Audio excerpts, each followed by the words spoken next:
Hello everyone, it's me, Vivi, and welcome to another Ratchet Clank Rift Apart video. This time, I'd like to provide you with a small discussion. When should we expect more Ratchet Clank Rift Apart gameplay? As you may have all realized, the game, at least from what was shown during Sony's PlayStation 5 Future of Gaming event, which happened back on June 11th, well, the game is in pre-alpha.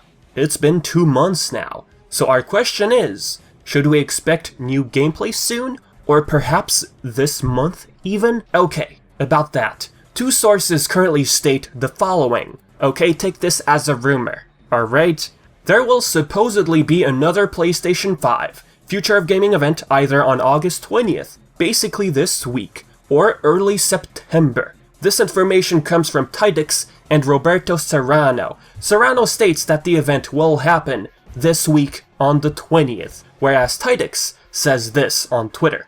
PlayStation is preparing a show to do a teardown, info, more exclusives, release date and price. It was supposed to be shown early August, but will be shown after Xbox shows their hand first, late August to early September. If we are to believe this rumor, whether or not it's soon, the show will focus on hardware, aka backwards compatibility, release date, and price, presumably. This is something people have been waiting for a long time, including myself. Now really, we might not see any sort of update on Rift Apart whenever that event happens. Heck, it could only just focus on hardware. The first PlayStation 5 event lasted over an hour, so really, who knows what really will be showcased. If I make a guess, Rift Apart, I feel, will be shown off again whenever that next PlayStation 5 event happens, if true of course. The question is why? Because Rift Apart solely relies on the SSD's power. The game is PlayStation 5 exclusive, and Insomniac Games did confirm this over on Twitter.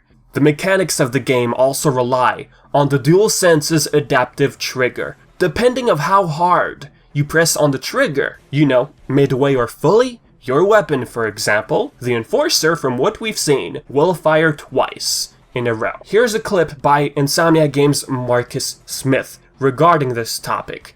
The amount of tactile feedback that you get when you're using our weapons it makes them feel way more powerful, and also lets you know how the weapon is behaving. One of the examples of our weapons is the Enforcer. It's like a double-barrel shotgun, and it uses the adaptive triggers to give you tension.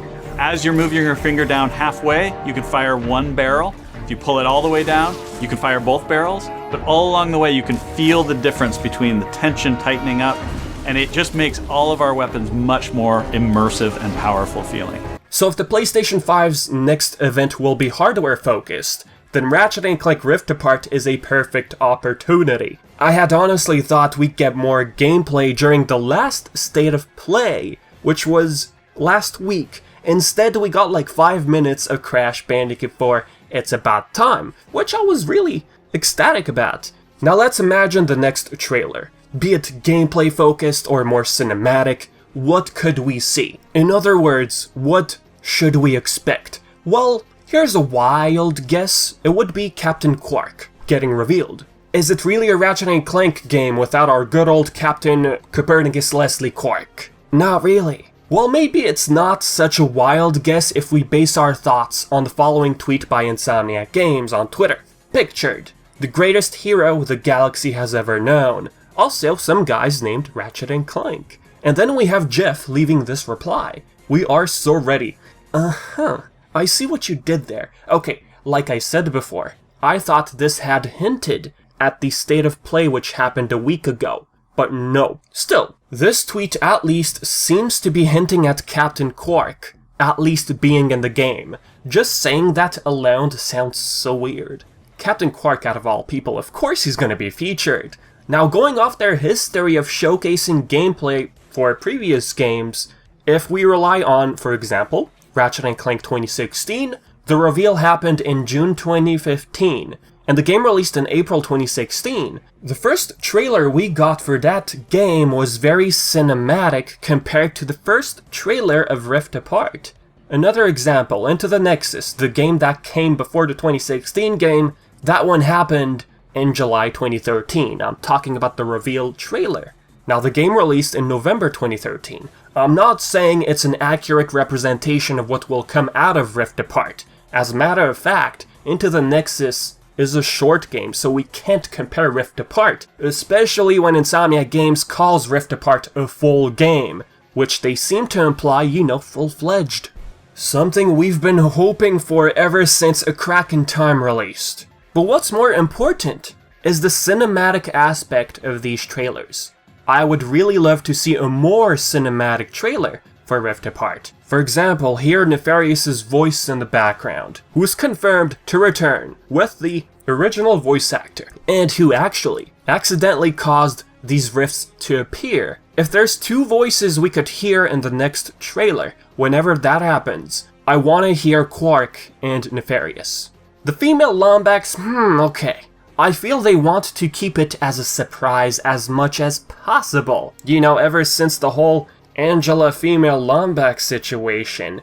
I mean, presenting a new female Lombax, I feel like they want it to be their biggest surprise, especially when it comes to her name. Finally, the fact the game is in pre-alpha, what does that even mean?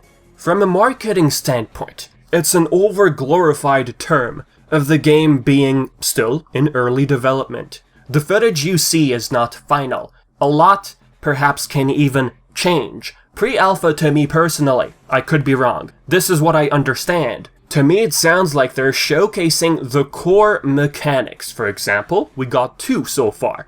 The SSD's load times, moving from one dimension to another, and the adaptive trigger of the PlayStation 5 controller. Those are 2 things which will be in the final product, and it's made obvious.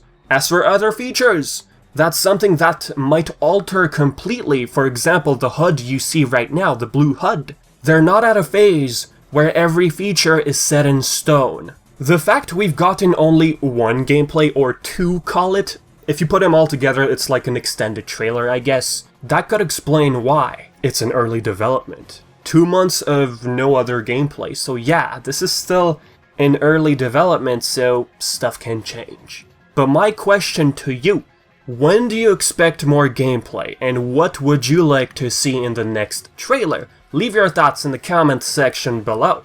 And as always, I've been Vivi, and thank you so much for always tuning in. Until next time.